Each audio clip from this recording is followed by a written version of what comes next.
Hi, good morning all, good evening all. నేను చాలా సంవత్సరాల క్రితం కలకట్టా వెళ్ళానండి. అక్కడ రవీంద్ర సరోవరం అని ఉంది. మా ఆడపడుచు ఆయన గారు ఉన్నారు. అమ్మ, నువ్వు కాగితం పెన్ను పట్టుకో రాస్తావన్నారు. రాస్తాను, ఇంటికి వచ్చి రాస్తాను నేను అన్నా. కానీ అక్కడికి వెళ్ళిన తర్వాత ఎవరికో పెన్ను అడిగి ఒక కాగితం అడిగి తీసుకొని రాయాల్సి వచ్చింది. అది సరోవరాలు. ఈ తీరం రవీంద్రుని గీతాంజలికి ఆలంబన. ఈ తీరం రవీంద్రుని గీతాంజలికి ఆలంబన. దేశభక్తి ద్విగుణీకృత ప్రకృతి రసరమ్యమ. దేశభక్తి ద్విగుణీకృత ప్రకృతి రసరమ్యమ. కలకత్తా ప్రజల కలల కవిత కల్హరమ. కలకత్తా ప్రజల కలల కవిత కల్హరమ. అందుకే ఇది రవీంద్ర సరోవరమా. ఈ తరానికో అపురూప వరమ, అమృత చరమ. ఈ రమణీయ దృశ్యాలు రంగుల హరివిల్లులు, గుబురు చెట్ల గుబాళింపులు. ఈ రమణీయ దృశ్యాలు రంగుల హరివిల్లులు, గుబురు చెట్ల గుబాళింపులు.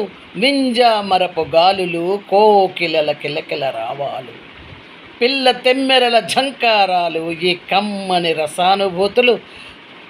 ఈ కమ్మని రసానుభూతులు కవితాచరిక ఆలంబనాలు, కథానికలకై కథలికలు. శిఖరాగ్రమైన కనిపించని కాళికా గుడిని ఈ ఒడ్డు నుండే నమస్కరిస్తున్న బెంగాలీ భక్తులు. శిఖరాగ్రమైన కనిపించని కాళికా గుడిని ఈ ఒడ్డు నుండే నమస్కరిస్తున్న బెంగాలీ భక్తులు. భాలో భాలో అన్న పలకరింపులలో పులకరిస్తున్న ఆ స్నేహ మధురిమలు. భాలో భాలో అన్న పలకరింపులలో పులకరిస్తున్న ఆ స్నేహ మధురిమలు. ఆ సెంటు పరిమళాలలో రసికతలు. ఈ ఒడ్డు అందాల అమరిక. ఈ ఒడ్డు అందాల అమరికలు. ఈ సరస్సులోని తెప్ప విహారాలు, వినోదపు విహంగాలు.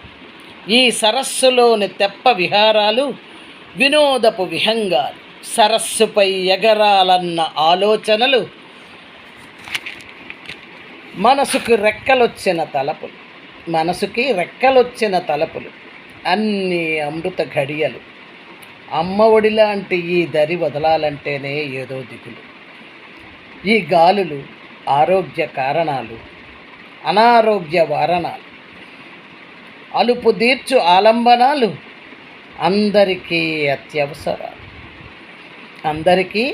అత్యవసరాలు. అట్టి సరోవరాల సంరక్షణాలు సర్వవరాలు. అట్టి సరోవరాల సంరక్షణాలు సర్వవరాలు. అది అప్పట్లో నాకు అనిపించి రాశాను. అయితే ఇప్పుడు మా బెరంపూర్లో కూడా అన్నీ యాక్చువల్గా ఏవైనా చిన్న చిన్న చెరువులు ఉన్న వాటికి కూడా బాగు చేసి చక్కగా పార్కులు తయారు చేస్తున్నారు. నిజంగా చాలా హ్యాపీ. అందువలన మీ ఊళ్ళల్లో కూడా అలా ఉంటే అలా చేయడానికి మీరు